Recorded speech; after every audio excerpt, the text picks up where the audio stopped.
Sabe cantar? Pouco. Pouco? Uhum. Então canta pouco.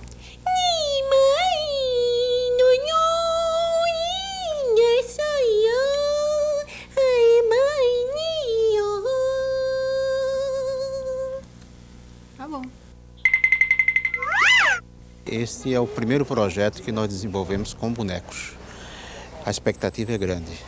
Espero que a partir dos resultados dessa primeira experiência que nós estamos fazendo, outras oportunidades surjam, porque está inclusive na nossa programação, e a partir daí possamos trabalhar tranquilamente com essas novas figuras em termos de vídeo para a educação e para a cultura. Sério, não sei! Eis a questão! Imagine a TV viajando no tempo para mostrar o passado. Imagine a vida, as pessoas, os sonhos de outras épocas. Imagine tudo isso como era há 500 anos. 500 anos, um novo mundo na TV.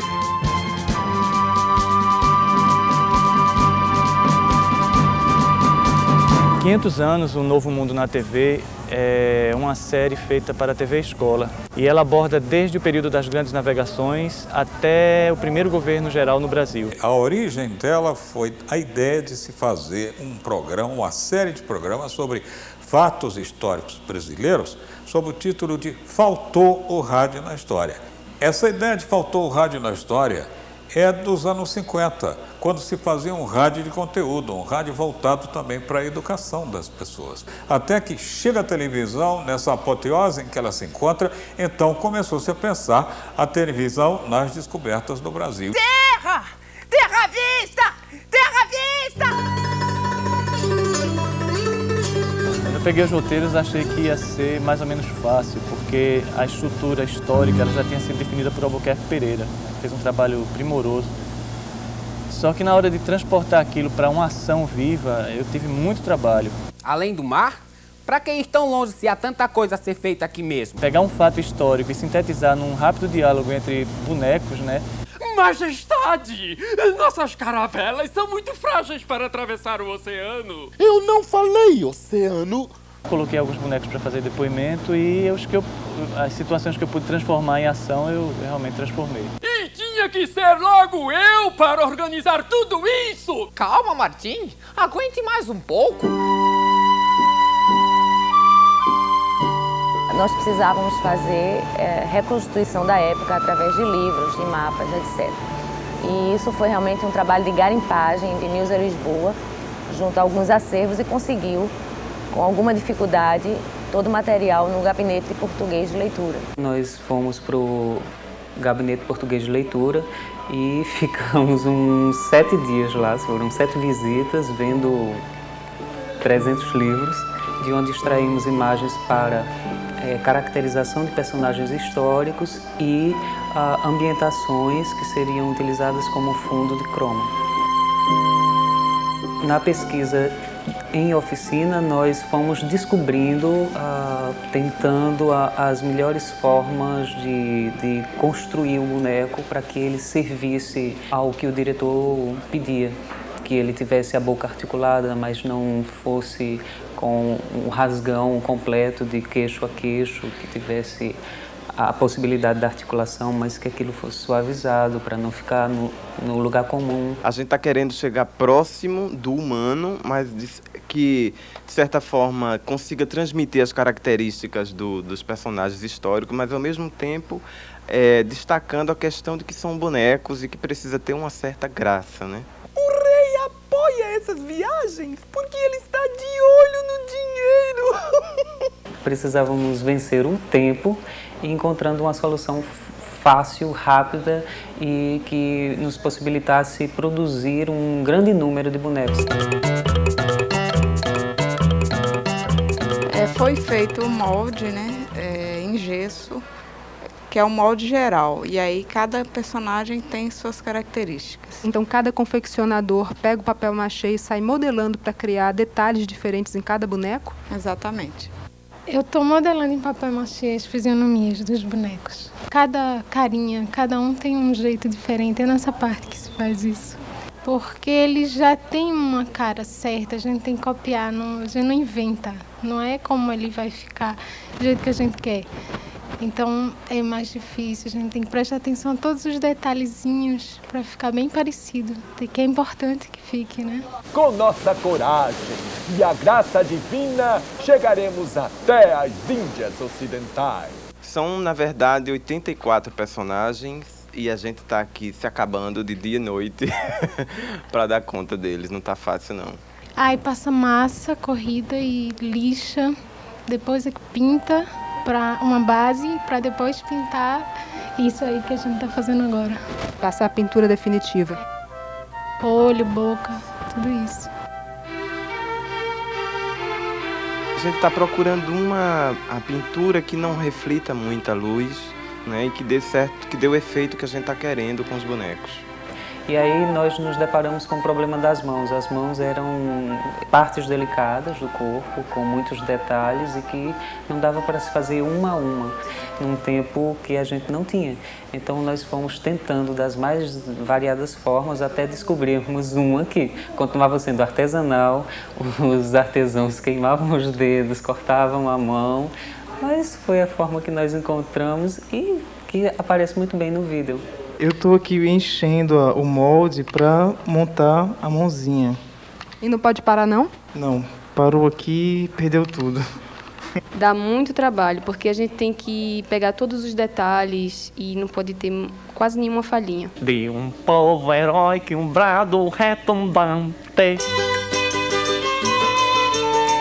Olha, o Cabral, porque fui eu que modelei em machê.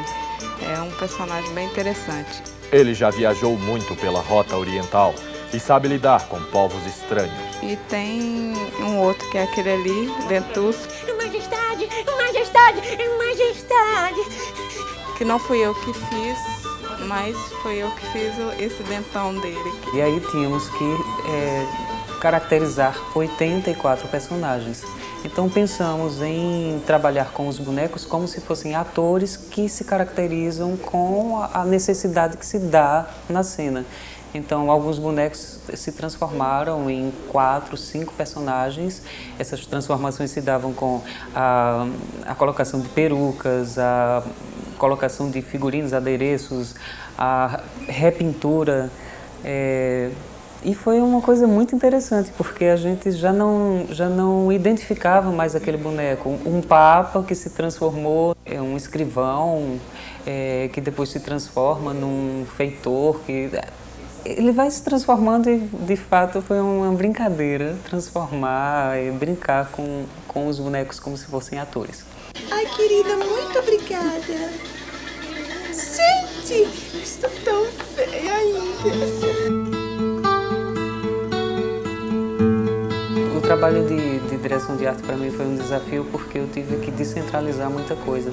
Eu tive que colocar na mão das pessoas o trabalho e acreditar que elas seriam capazes de transformar aquilo que eu coloquei apenas como uma imagem ideal, ou como um sonho, ou como um delírio meu. E eu acho que isso se completou, porque com a descentralização todos puderam viver a potencialidade que tinha com liberdade, e isso se reflete no trabalho. Pela urgência da coisa, a gente teve que procurar as pessoas com a maior capacidade e que já tivessem algum tipo de experiência. Gente que fazia alegoria de escola de samba, gente que trabalhava só com adereços, geralmente para teatro, mas que aí teve que se deter e fazer uma caravela como miniatura, como o Ziel fez, que era um trabalho muito delicado. O Zezinho fez a caravela maior, já que trabalhava com escola de samba, então foi uma coisa bem interessante.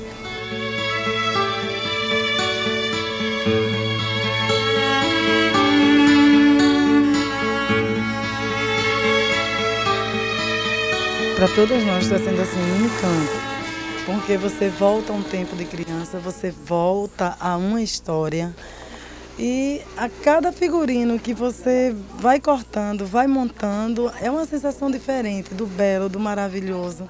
É sonhar mesmo, é viajar no figurino de Marcondes. Aqui nós temos Dom João, aqui Dom Henrique, Esses de pele são todos os comerciantes. O entreposto é como uma filial, um escritório para administrar os interesses do comércio português.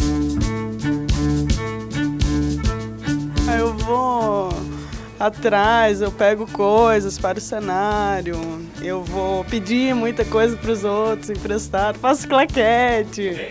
Você chega apresentando o seu produto, né, para uma empresa e meio que você faz com que a pessoa se apaixone pelo trabalho que você tá fazendo. Então, muitas vezes eu chegava numa loja e o dono da loja de um objeto indiano, ele mesmo oferecia um objeto que ele achava que pudesse ficar interessante no vídeo. A gente arranjou um peixinho, né? De mentira, só que Marcondes, que é super detalhista, ele não deixa passar. Ele disse que não, que tinha que ser um peixe de verdade. Chegou na hora da gravação, ninguém aguentava mais sentir o cheiro do peixe. Nosso trabalho é caçar, pescar, trazer comida para casa. Então nós tivemos que procurar uma praia que se assemelhasse um pouco com o que os portugueses viram quando chegaram. Nós não podíamos ter coqueiro. E tínhamos que ter uma vegetação nativa.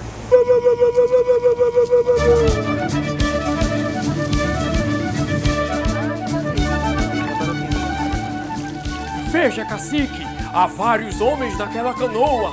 E eu tinha arranjado plantas naturais, só que não davam para ser usadas por conta da luz, né? Então nós apelamos para a tecnologia de Taiwan. Foi aquela loucura de procurar loja de planta artificial. E montamos realmente uma verdadeira floresta dentro do estúdio.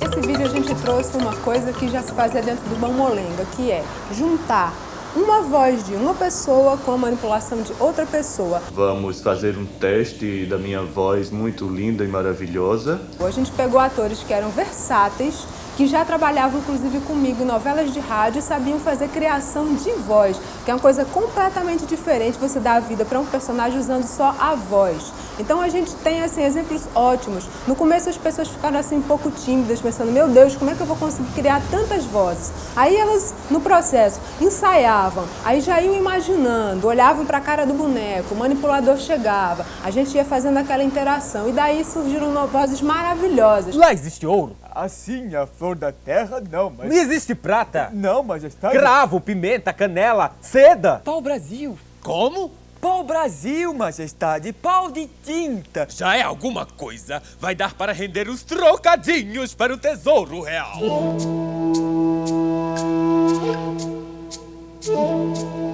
A gente procurou, né, índios, porque a gente viu no roteiro que tinha uma parte que eles falam a língua indígena. E dos que a gente encontrou, os únicos índios que ainda falam uma língua viva indígena eram os índios de Águas Belas, né? E aí acabamos trazendo eles pra cá e eles ensinaram os atores. Toma saca o nikane doa. Toma saca o nikane doa. Ete nikahe que chat kalhake. Ete nikahe que chat kalhake. Ali, naquele porto seguro, a frota ficou ancorada. Os tupiniquins, por sua vez, estavam sempre por perto, observando tudo. Afinal, nunca viram nada parecido com aqueles homens e suas caravelas. Pisquei o olho que só. Isso é um trabalho para Joaquim Vaz. E o apresentador ele simbolizaria tudo o que estava acontecendo no presente. E o que fosse boneco estaria tratando de uma ação que estava no passado, que estava na imaginação da gente, né? Uma história que a gente reconstituía a partir de fatos, de livros, de coisas que a gente via. O apresentador ele está na realidade, é como se ele estivesse agora. Naquele tempo, atravessar os mares parecia uma ideia absurda e perigosa. Quem se atrevia a fazer isso era chamado de louco ou aclamado como herói. Era um porto natural, seguro, protegido por recifes. Os tupiniquins estavam sempre por perto, observando tudo. As embarcações portuguesas do século XV eram pequenas e frágeis comparadas aos navios de hoje. Eram feitas artesanalmente, com peças de madeira e ferro fundido. A viagem de Vasco da Gama trouxe muitos benefícios para Portugal. Ela foi considerada até mais importante que a chegada de Colombo na América. É tirar dos bonecos, ou da movimentação dos bonecos, as expressões que os humanos naturalmente dariam e transmitiriam para o telespectador. O boneco, ele é uma forma inanimada. Ele ganha ânima, alma, a partir do momento que um manipulador começa a dar movimento para ele e o dublador começa a dar voz. Só que tudo isso tinha que parecer verdadeiro. Então ele tinha que olhar, os bonecos tinham que olhar para a câmera e parecer que estavam realmente vivos. Uma das cenas mais complicadas para a gente fazer foi uma cena de uma missa. Tinha, sei lá, mais de 10 manipuladores com quase 20 bonecos ao mesmo tempo em cena. Então juntar todo mundo, fazer com que a cena fique interessante. E, detalhe, os manipuladores todos apertadinhos lá, tendo que fazer o boneco ficar na posição correta. Isso é uma coisa complicada. Que tinha que parecer que o boneco que a gente estava no navio, né? E que tinha que mexer com a câmera, aquela coisa do balanço do mar, na realidade, né? Que ia, subia, voltava, desce, sobe, né? E tinha que ser uma coisa precisa, né? Eu estava muito preocupado com os chroma keys, com os resultados dos chroma keys, principalmente quando a gente misturou escultura com chroma key, com personagem, com os apresentadores dentro da cena. A gente tinha esculturas em primeiro plano, tinha os apresentadores em segundo plano e a gente tinha um fundo que seria aplicado depois. A gente não tinha nenhuma referência. Assim, não era um quarto, não era uma cabana, não era uma oca de índio. Talvez tenha sido mais complexo achar o ponto ideal. Nem sempre o trabalho me agrada porque a fotografia é bonita. Durante todo o vídeo dos 500 anos, em muitos momentos a coisa ficou muito harmônica.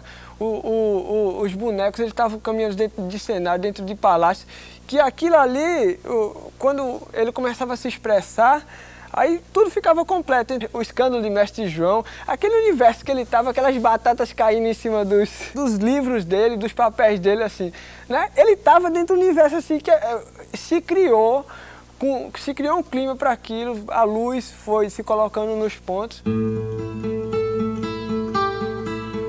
A gente levou quase o dobro do tempo que a gente usou para gravar em estúdio, a gente usou para editar, uma edição muito minuciosa, porque ele dava com iconografia, com mapas, com cenários, regular as imagens para que elas casassem no chroma e não parecessem tão artificiais.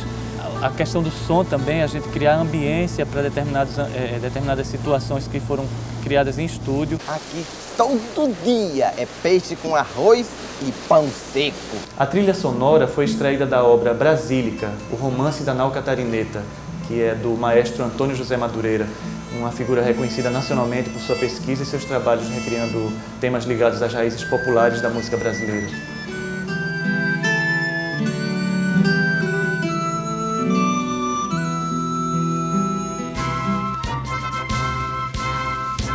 É um projeto importante para qualquer bonequeiro. É muito importante para qualquer ator, para qualquer manipulador, porque dá a oportunidade de desenvolver atividades que não são muito fáceis de se executar por conta das produções não terem esse porte sempre. Ninguém sabe, mas no fim, quando eu fui fazer um balanço, grande parte da equipe era formada por gente que trabalha com educação.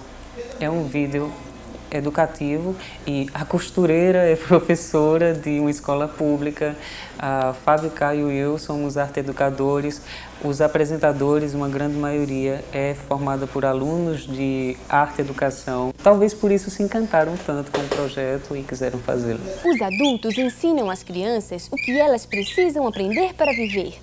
Toda a tribo cuida das crianças. É como se o filho de um fosse o filho de todos. E eu?